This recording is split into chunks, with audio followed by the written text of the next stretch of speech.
The universe is still a place of mystery and wonder.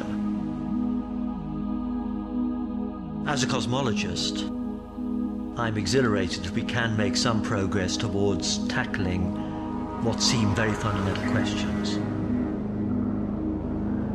These programs focus on, was there a beginning? Whether we are alone? What's the future of the cosmos? What is the nature of reality? With each advance, new questions come into sharper focus. The key issue is what we still don't know.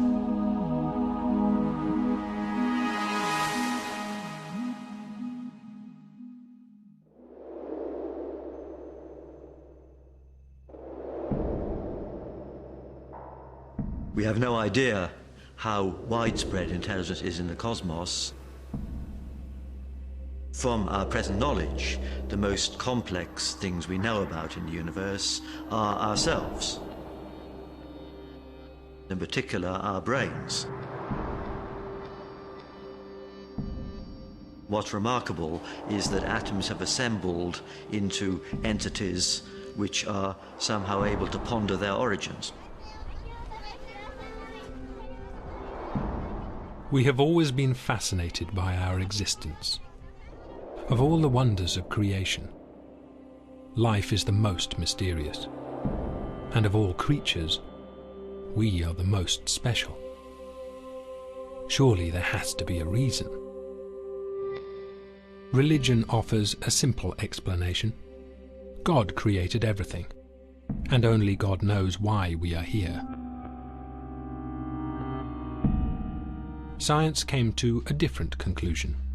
It found no evidence for a grand plan. Yet recent discoveries have made scientists think again. It seems ancient notions may be closer to the truth than science has ever imagined.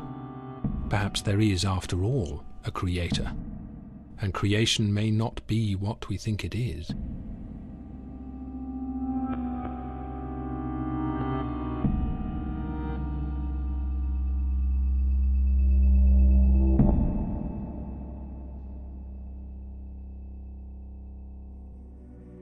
Every religion has its own fantastic story to explain our creation.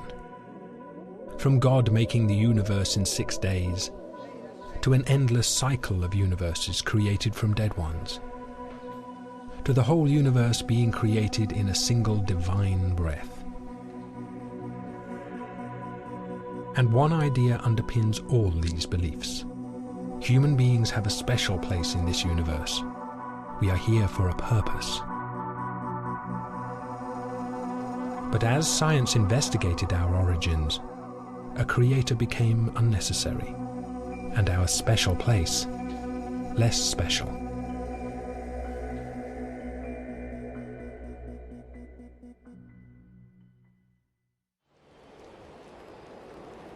Historically, we humans have undergone a series of demotions, a series of blows to our ego. First, we sort of took for granted that everything was centered on us. Most religions and mythologies sort of reflect that. And then, of course, we realized that the world was much bigger than we thought. We realized that we're not the center of the universe. We're just living on a spinning ball, which is one planet among many, in a solar system among many, in a galaxy among many. So you might think at that point we should all just commit collective suicide and depression. When cosmologists investigated our creation, they uncovered a process guided by the laws of physics. In the beginning, there was gas, made of simple atoms. Over time, stars transformed these elements into complex atoms. As these heavier atoms spread throughout the universe, they combined to create everything we can see. This whole process was driven not by a creator, but by fundamental physical laws, the laws of nature. Among these laws were values for the speed of light, the force of gravity, and the charge carried by electrons. The difference between the law of nature and the law of the land is that, no matter what your political persuasion is, we all obey them, whether we like it or not. There's no exceptions to the laws of nature. The precise values for the fundamental laws of nature were set at the very beginning of our universe, in the Big Bang. The rest was just mathematics. The Big Bang was, in a sense, rather simple. You can write down a rather short recipe. From that, you could, in principle, if you had a powerful enough computer, work out what would happen and end up with something rather like our universe. But could it really be that simple? Mathematics might explain how planets form, but not everything. Surely the evolution of life was still mysterious, still special. People think that mathematics is complicated. Mathematics is the simple bit. It's the stuff we can understand. It's cats that are complicated. I mean, what is it in those little molecules and stuff that make one cat behave differently to another, or that make a cat? How do you define a cat? I have no idea. Yet in 1970, John Conway showed that even though life may be baffling in its complexity, the complexity arises from simple rules. The evidence came from a game whose results were so unpredictable that they called it life. Life had the most basic of ingredients, a board with a grid of squares filled with counters. The fate of each counter was governed by rules. Unlike our universe, there were just 3. I had this idea that if you had simple rules, but not too simple, then probably complexity would just develop. We tinkered with the rules and played around and hoped something interesting would happen. And eventually we settled on a particular set of rules that we did. They were sort of slightly modelled on real life. The 3 rules they arrived at were the equivalents of birth, death, and survival. What would happen to any particular square depended on its neighbours. An empty square with exactly 3 counters around it would give birth, so a new counter is added to the board. Any counter with too few neighbours would die of isolation and be removed from the board. A counter with too many neighbours would die of suffocation and also be removed. And any counter with just 2 or 3 neighbours would survive, staying exactly as it was. With only these most basic rules, unpredictable and complex patterns evolved. The board seemed to produce creatures from nowhere. Creatures that crawled. Creatures that fired out smaller creatures.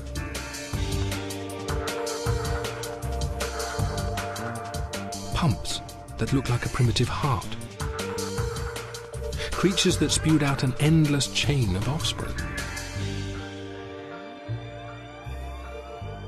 My little life game is surprising because from the simple rules one wouldn't expect to find things that move in a sort of purposive manner and surprise us. That's, I suppose, why we call it life. It mimics life to that tiny extent. Like a little mini-universe. Science dismantled the notion of life created with a purpose. In this rational universe, there's no need for a creator. There was no design in life, no design whatsoever. It behaves interestingly just as a consequence of random behavior.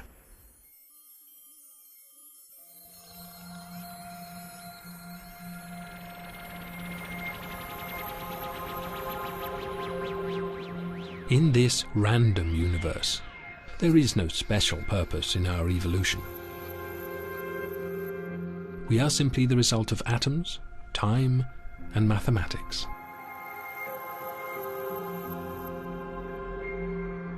Yet some cosmologists still see a greater meaning in our existence. They do not agree that we are coincidental to the universe.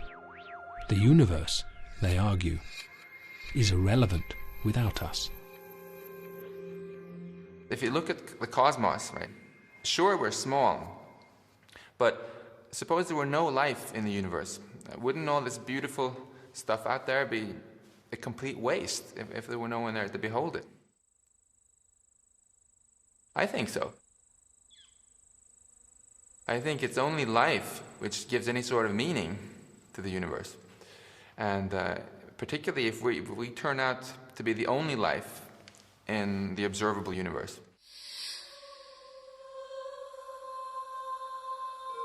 It is called anthropic reasoning.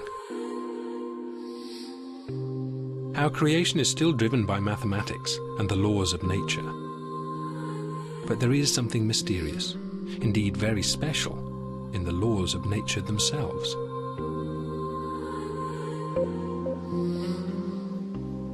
It looks in some respects as though our universe is rather special.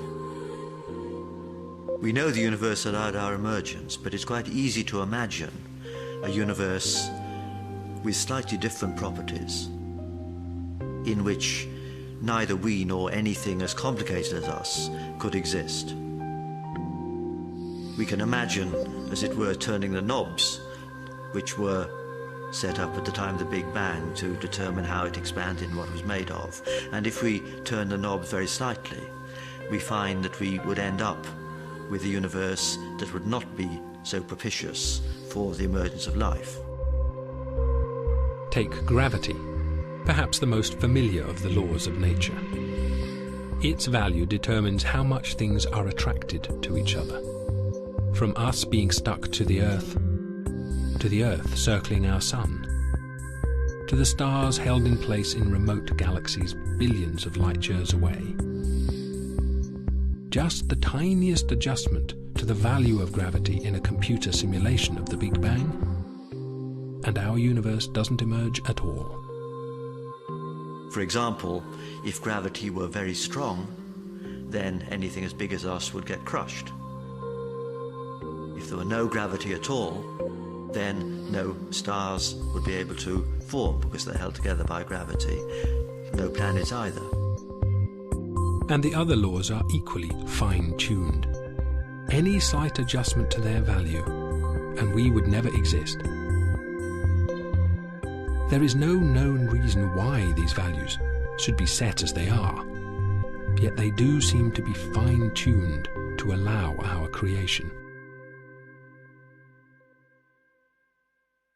To some of us, not all, to some of us, it looks like we have to live with the idea that the constants of nature, the laws of nature, everything that we know about, somehow was influenced by our own existence. This is something which physicists hate the idea of.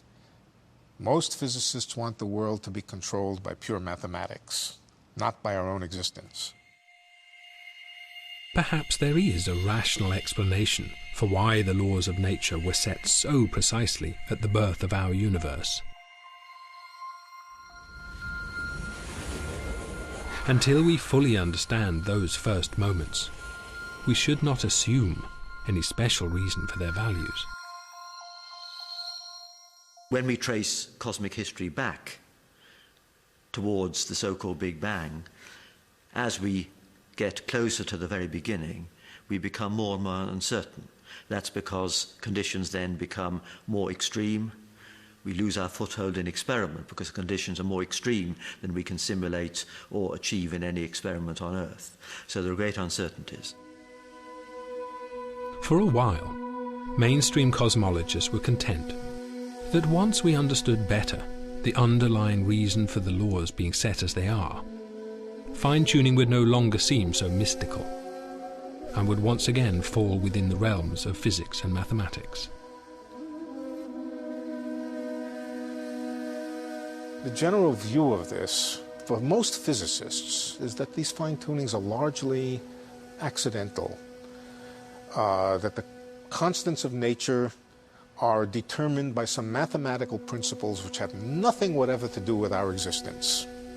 Impersonal, mathematical, and we were just incredibly lucky that that mathematics happened to give rise to a universe with all this kind of fine-tuning, just precisely so. And so the anthropic principle existed as an interesting but eccentric theory.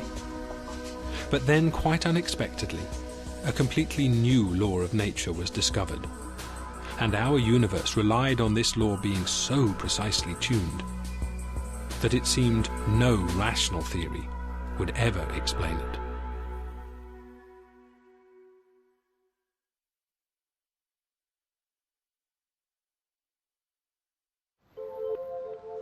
Our universe seems to be defined by a set of numbers which in some sense look special. If we had different numbers, we would end up with a sterile universe. People react to this seeming coincidence in a number of ways. You could say it's the outcome of some kind of design or providence. We could say it's a brute fact we have to accept, because these numbers might be determined by some theory which we haven't yet discovered.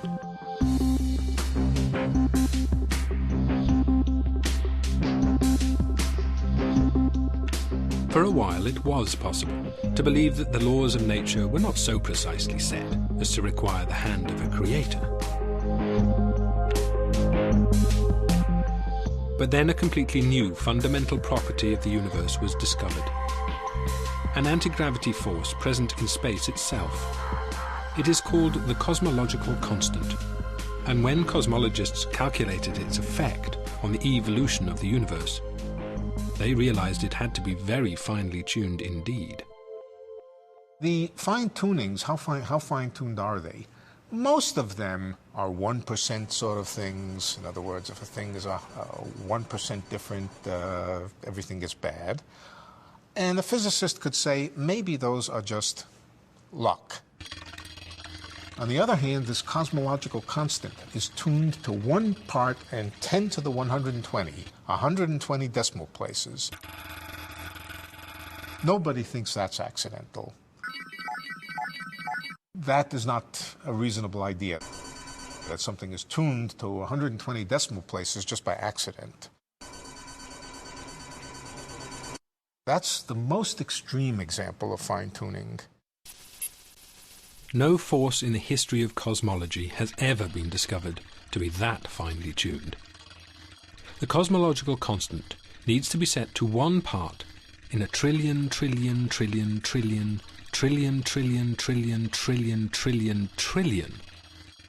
Otherwise the universe would be so drastically different that it would be impossible for us to evolve. That the cosmological constant arrived at such a tiny value by chance seemed to be out of the question, but the alternative explanation was also impossible to contemplate. Physicists did not want to accept the idea that the laws of nature might be controlled by the benevolence of nature. There should be no reason why the luck should just have it that we can exist. It's too much, it's a stretch. It's much too far to stretch. It seemed that hidden in the laws of nature was a value so precise that it was impossible to deny that our universe was designed. But a designed universe requires the existence of a designer, a notion that even the anthropic scientists did not want to entertain.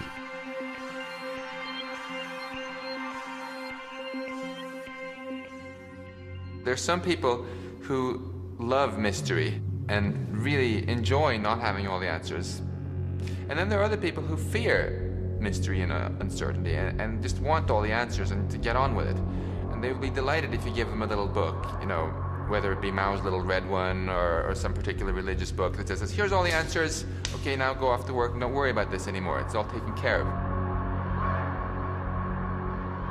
Many people find a certain security and solace in that.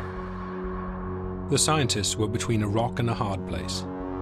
Their own discoveries were pointing them towards an intelligent designer. This is this dislike of mixing religion into physics.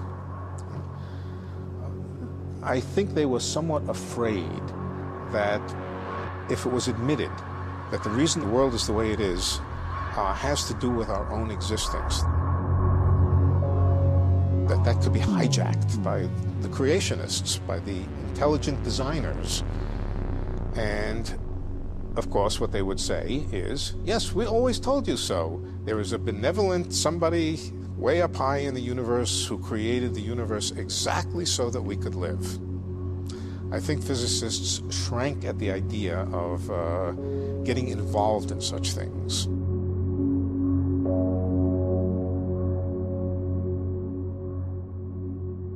Some people say that this apparent fine-tuning of the universe is a brute fact. We wouldn't be here to worry about the issue otherwise, and that's the way things are. Others are a bit more perplexed and invoke providence or a creator to explain that things were set up with the aim of producing a complex universe. Some people are satisfied with a religious explanation, whereas I think it is a scientific question which deserves to be addressed by cosmologists.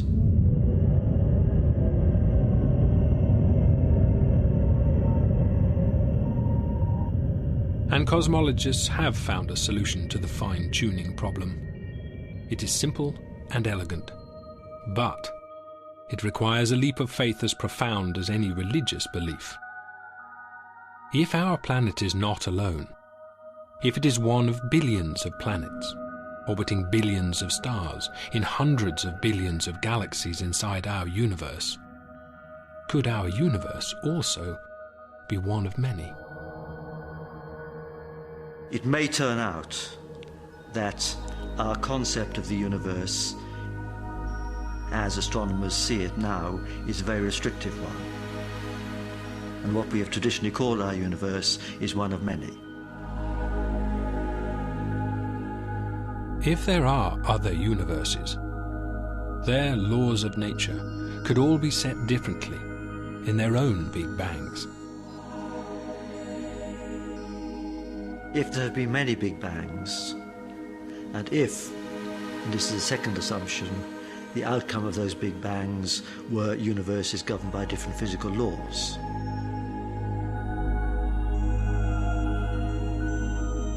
then we could imagine that there would be one universe governed by any particular law we care to envisage.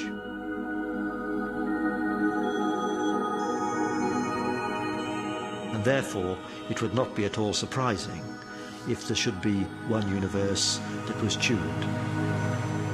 If our laws of nature are only one set of values amongst a limitless possibility of others, then the fine-tuning of our universe once again falls within the laws of chance.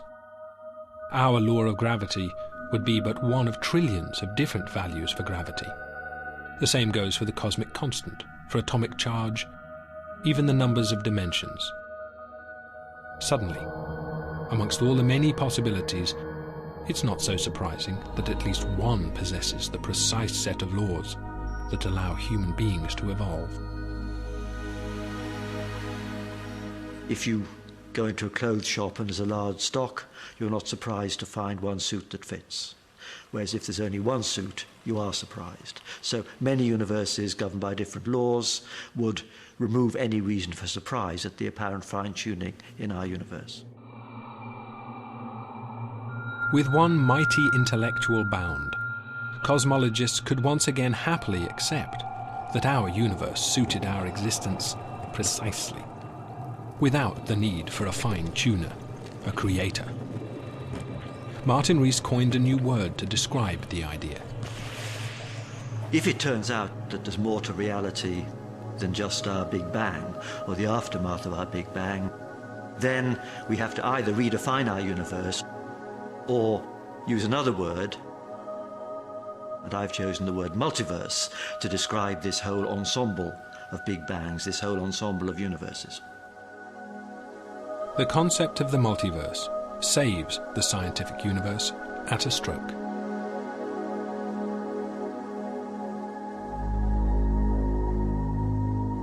We now have a natural mechanism to explain why there is all this diversity out there, which in turn eliminates the need for the fine-tuning that some people might have liked because it would say that there was a fine-tuner. We don't need a fine-tuner. Yet theoretically, these other universes will always be beyond the scope of our telescopes. So is the multiverse really a scientific solution? One thing which people often object to when confronted with the whole multiverse idea is saying this can't be science, talking about all these things you can't see. If I have a theory involving entities that I can never touch, never measure, never observe, that's not science then, is it? And I say quite to the contrary. What makes good science is not whether you can see it or not, but whether you can rule out the theory or not. Having raised the possibility of other universes, cosmologists started to wonder what they might be like.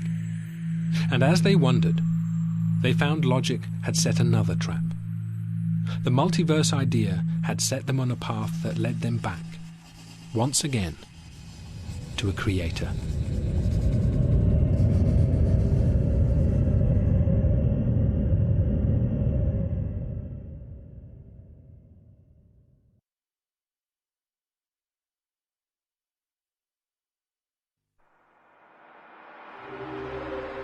To avoid the conclusion that an intelligent force had had a hand in our creation, cosmologists invoked the principle of multiple universes. But what potential might those other universes hold for the evolution of complexity?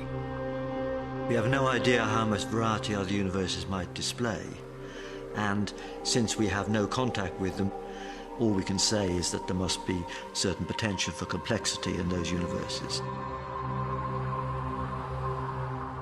It's easy to imagine universes that would be less propitious for life than ours, but of course we may not be in the optimum universe in a sense. We can imagine universes that might be more propitious. These, of course, will be potentialities far beyond the powers of our brains to conceive, but we can't assume in this grander cosmos that there couldn't be other universes displaying more complexity than ours.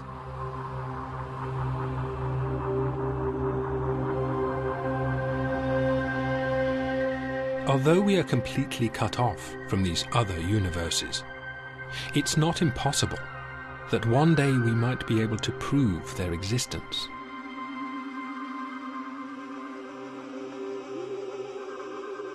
I think it's a question that we can't even address at the present. I think we simply have to rely on the ingenuity of future generations of physicists, or whatever they call themselves at that time, to find their way into new ways of thinking about these things. The atomic theory was put forward by ancient Greeks 2,500 years ago. It took a couple of thousand years to verify it. It would not surprise me if it takes some fraction of that kind of time before we really absolutely understand these ideas, before we become totally comfortable with these ideas, before we say these ideas are hard, absolutely hard science. But can we ever know what these other universes are like? Somewhere, among this infinite collection, there must be those similar to our own. And some of them will be less evolved, and others much more advanced.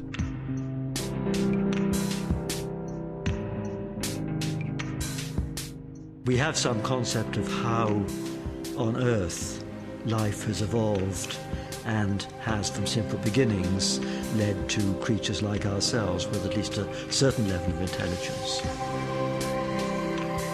There seems to have been a gradual increase in intelligence, and human beings at some stage surpassed other creatures, but we have no idea how inevitable that was. The 4 billion years of Darwinian evolution are now part of common culture, but most people nonetheless tend to think that human beings are in some sense the culmination. There's no particular reason to think that intelligence couldn't develop further. Astronomers know that our sun is less than halfway through its life. It'll be 6 billion years before the sun flares up, engulfing the inner planets, vaporizing any life that remains on Earth. But any life that remains at that time won't be humans.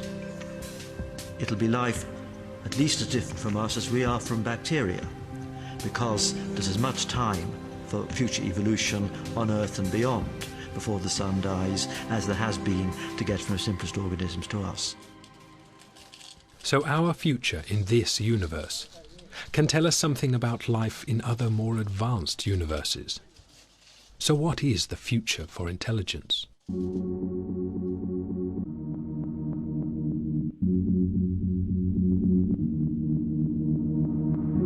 I think we have the most complex nervous system on Earth. Related to that, we may consider us as the most intelligent species on Earth. Maybe in the universe, at least our universe, that could be. We started with a chimpanzee-like brain, and it tripled in size over a period of 2 to 3 million years. You might wonder whether there's any expansion possible. Michael Hoffman has studied the structure of our brain and asked, would a larger brain increase intelligence?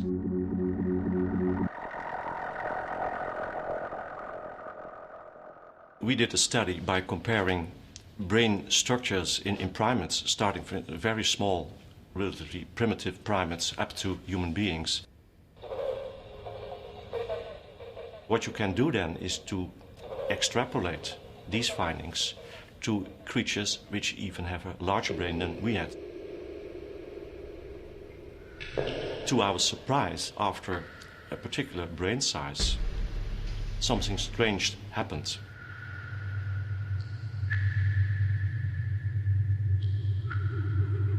There is some maximum in intelligence, in processing power, in cognitive abilities, but beyond that point, you find a decrease in the number of structures in the brain. It will go along with a decrease in processing power and information processing, and therefore also with intelligence.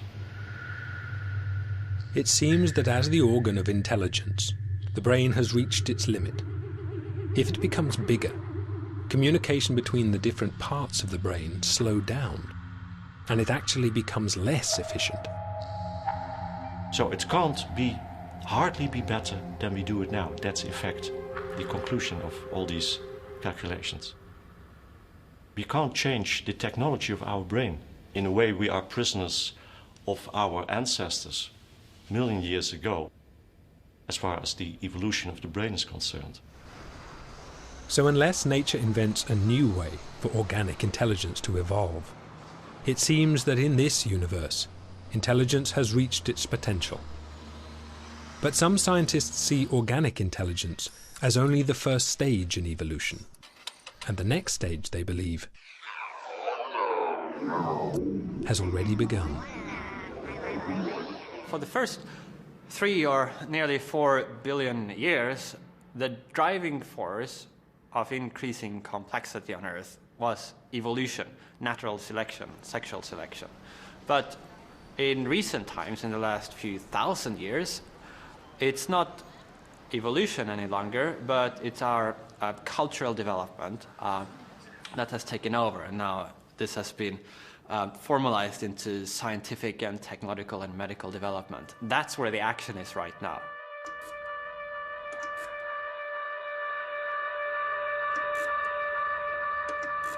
if we become more intelligent, it is because we will learn to use technology or maybe medicine to enhance our own intellectual capacities. And that might happen within a matter of decades. In all these different ways, human beings will use their technical ingenuity to change and modify their own nature. That's the transhuman phase of our development, which we're just beginning to enter at the dawn of this new millennium.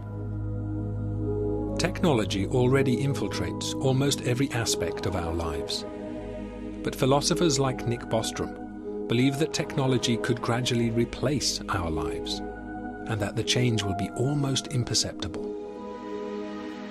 A lot of people might choose to change to a different medium, computational hardware medium, where you wouldn't suffer aging, where your processes of thinking could be speeded up enormously, where you could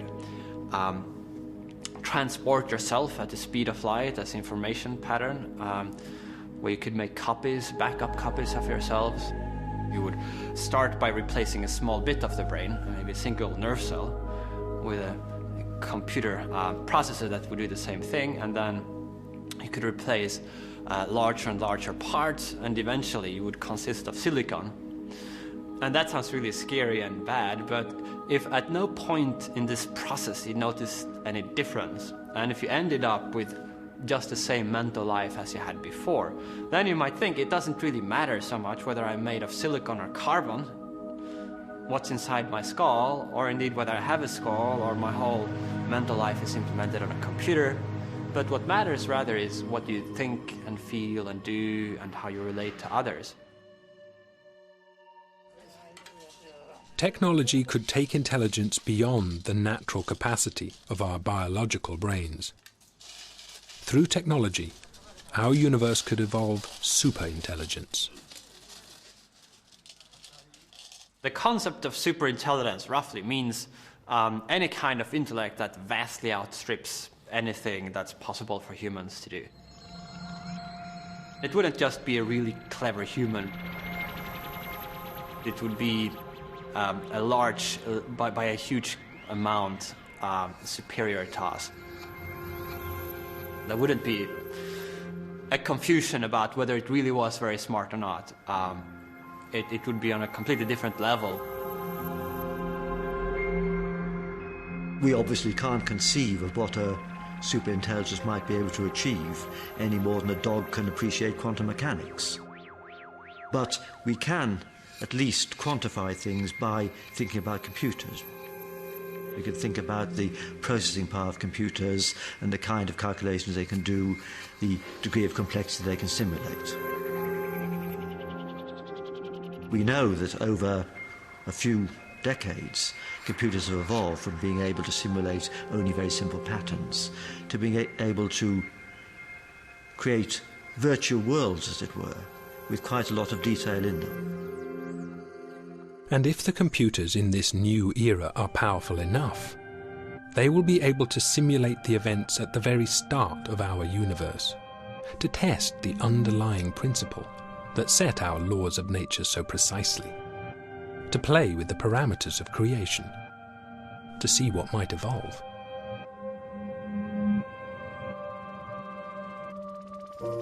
If that trend were to continue, then we can imagine computers which will be able to simulate worlds perhaps even as complicated as one we think we're living in.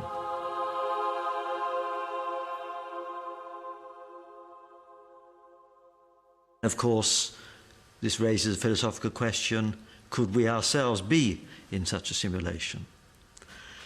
Could what we think is the universe be some sort of vault of heaven rather than a real thing? In a multiverse, there would almost certainly be beings that have evolved intelligence way beyond ours, with the power to run immensely complicated simulations. Our whole universe could be one of those simulations. So where does that leave us? In a sense, we could be ourselves the creations within this simulation, I suppose. In cutting themselves free from the possibility of our universe being the work of a creator, a god, logic has taken science back to where it started. Could our superintelligence be the god we have always imagined?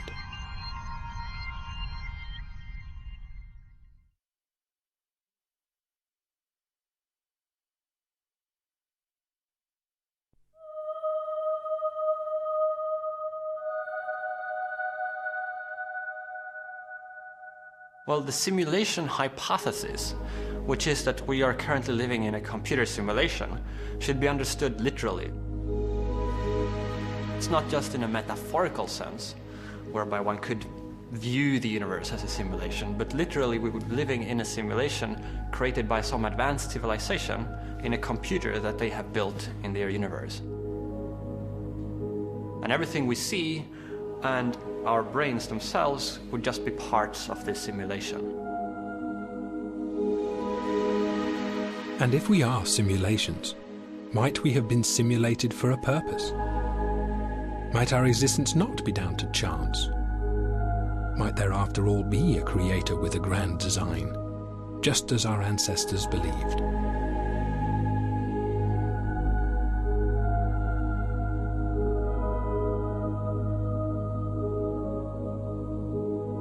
The simulation argument is based on empirical considerations about the levels of computing power that would be available to an advanced civilization.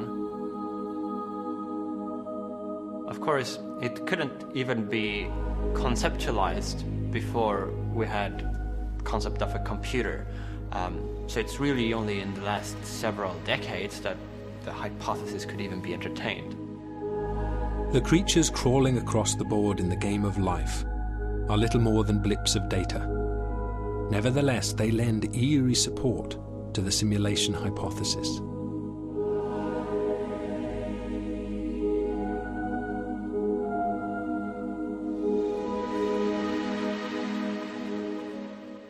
The rules of my life game are tiny, trivial things.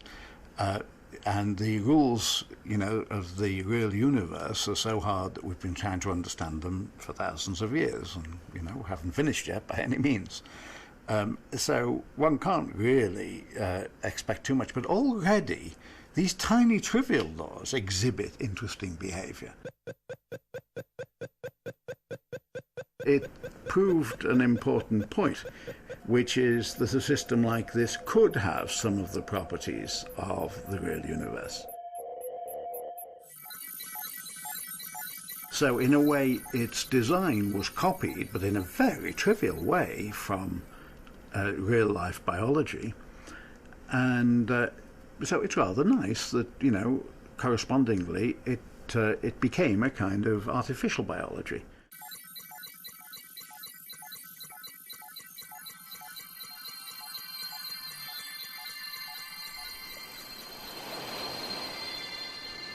We can't be certain to what extent the actual laws governing the natural world are similar to those in the game of life. We do know that the laws governing the natural world are simple. We can write them down in simple equations. We can program computers to simulate them. And from great simplicity, we derive immense complexity. And if our existence is inside a simulation, are we real at all? Speculations about the nature of reality and whether it might be an illusion or a dream goes back for hundreds of years or thousands of years. Philosophers have been pondering these questions. If we are in a simulation, does that mean that nothing is real? I think a better way of viewing it is that it would mean that reality is something slightly different than we thought. For most practical intents and purposes, you would still behave as you would do anyway. We have no reason to get depressed by sort of philosophical implications of these things, because, the everyday aspects of life are always going to feel the same, regardless of whether we actually have free will or not, regardless of whether the universe is going to end in a big rip or a big crunch, And I think For all the thinking we humans like to do about the big things, what really, really gets to us emotionally are the everyday little things. And they are what they are. If we are a simulation, then in the ways that matter to us, we are real enough. Whatever force has guided our creation, mathematical or intelligent, it has constructed from simple atoms a creature capable of thinking beyond the limits of physical investigation. These kinds of arguments show at the same time the limitations to the reach of the human intellect, in that we're discovering how our little corner of the world might indeed just be a small corner of a vastly bigger world than we never imagined. And that we might never, even in principle, be able to reach out and look at the other parts. And at the same time, these arguments also emphasize the astounding reach of the human intellect, in that we can begin to formulate theories and hypotheses that extend way beyond the world around us that we're evolved to cope with. How many lions entered the cave? Will it rain later this afternoon? What does that person think of me? These kind of very down-to-earth issues that our brain evolved, but it turns out that they can be used to begin to grapple with these fundamental questions of existence and the nature of the world. In searching for an alternative explanation to the religious accounts of our creation, cosmologists have uncovered a possibility that seems incredibly similar. An all-powerful, all-knowing, super-intelligent being. An entity whose motives are unfathomable and whose existence is unprovable. It's very important for us physicists to not dismiss ideas just because they are weird. Because if we did, we would have already dismissed atoms, black holes, and all sorts of other marvelous things. And actually, when you ask a basic question about the nature of reality, don't you expect an answer which is a bit weird? I think anything but weird would be a big letdown. And so frankly, I think, let's just accept that the universe is weird and view that as part of its charm. There's no particular reason why our human brain should have evolved just far enough to be able to assimilate the deepest levels of reality. What is amazing is that we've been able to make so much sense as we have of the external world. I believe when the history of science is written, then what's been discovered about our universe in the last decade or two will be one of the most exciting chapters. But the key question, of course, is what we still don't know, and that is the challenge for the coming century.